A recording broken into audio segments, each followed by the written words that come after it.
ನಾವಿದ್ದೇವೆ. ಡೆಡ್ ಸ್ಟೋರೇಜ್ನಿಂದ ಕುಡಿಯೋ ನೀರಿಗಾಗಿ ನೀರು ಎತ್ತುತ್ತಾ ಇದ್ದೇವೆ. ಅದು ಇನ್ನೊಂದು 4-5 ದಿವಸ ಅಥವಾ ಒಂದು ವಾರ ನೀರು ಸಾಕಾಗ್ಬೋದೇನೋ, ಒಂದು ದಿವಸ ಹೆಚ್ಚು ಕಡಿಮೆ. ಸಾಧ್ಯವಾದ ಮಾನವೀಯ ಪ್ರಯತ್ನಗಳನ್ನು ಮಾಡ್ತಾಯಿದ್ದೀವಿ. 13 4 ಇಂಚಿನ ಪಂಪ್ಗಳು ಸತತವಾಗಿ ಡೆಡ್ ಸ್ಟೋರೇಜ್ನಿಂದ ನಮ್ಮ ಗದಗ ಕುಡಿಯೋ ನೀರಿನ ಲಿಫ್ಟಿಂಗ್ ಪಾಯಿಂಟಿಗೆ ಕಳಿಸ್ತಾ ಇವೆ. ಹಿಟಾಚಿ ಒಂದನ್ನು ತರಿಸಿ ಇನ್ನೂ ದೊಡ್ಡ ಪ್ರಮಾಣದೊಳಗೆ ಸ್ವಲ್ಪ ಕೆನಲ್ ಮಾಡೋದ್ರ ಮೂಲಕ ಡೆಡ್ ಸ್ಟೋರೇಜ್ ಕೊನೆಯವರೆಗೂ ಸಹಿತ ತೆಗೆದುಕೊಳ್ಳುವಂಥ ಪ್ರಯತ್ನ ಮಾಡ್ತಾ ಇದ್ದೇವೆ.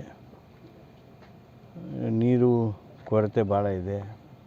ಭದ್ರಾದಿಂದ ನೀರು ಬಿಡಿಸುವಂಥ ಪ್ರಯತ್ನ ಒಂದು ಕಡೆ ನಡೆದಿದ್ದರೆ, ಈಗ ಇದ್ದ ಡೆಡ್ ಸ್ಟೋರೇಜನ್ನು ಉಪಯೋಗಿಸುವಂಥ ಪ್ರಯತ್ನ ಇನ್ನೊಂದು ಕಡೆ ಇದೆ. ಒಟ್ಟಾರೆ ನೀರನ್ನು ಮಿತವಾಗಿ ಬಳಸೋದು ಅನಿವಾರ್ಯದ ಪರಿಸ್ಥಿತಿ. ದಯಮಾಡಿ ನೀರು ಮಿತವಾಗಿ ಬಳಸಿ. ನೀರನ್ನು ಯಾವುದೇ ಕಾರಣಕ್ಕೆ ನೀವು ವೇಸ್ಟ್ ಮಾಡಬೇಡ್ರಿ. ಆದಷ್ಟು ಪ್ರಯತ್ನ ಮಾಡ್ತೀವಿ. ಮಳೆ ನಮಗೆ ಸೂಕ್ತ ಪರಿಹಾರ ನೀಡಬೇಕಾಗಿದೆ. ಆ ವರುಣನಲ್ಲಿ ಪ್ರಾರ್ಥನೆ ಮಾಡೋಣ. ಕೇವಲ 4-5 ದಿನಕ್ಕಾಗಷ್ಟು ನೀರನ್ನು ಮಾತ್ರ ಮುಂದೆ ಇದೇ ರೀತಿ ಒಂದು ವಾರ ಆಗ್ಬೋದು, 10 ದಿವಸ ಆಗ್ಬೋದು.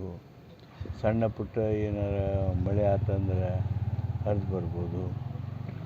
ಮೀನ್ವೈಲ್ ನಮ್ಮ ಬೋರ್ವೆಲ್ಗಳನ್ನೆಲ್ಲ ರೀಆಪರೇಟ್ ಮಾಡೋದಕ್ಕೆ, ಅದರ ಜೊತೆಗೇ ಅವೆಲ್ಲ ಎಲೆಕ್ಟ್ರಿಫೈ ಮಾಡೋದಕ್ಕೆ ಒಂದು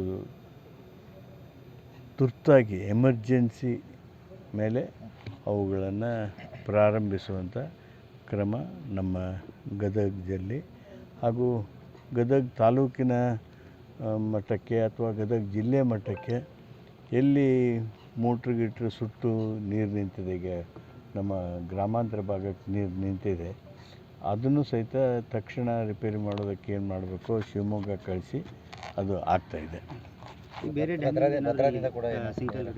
ಭದ್ರಾದಿಂದ ನೀರು ಬಿಡುಗಡೆ ಮಾಡೋದಕ್ಕೆ ಒತ್ತಾಯ ಮಾಡ್ತಾಯಿದ್ದೀವಿ.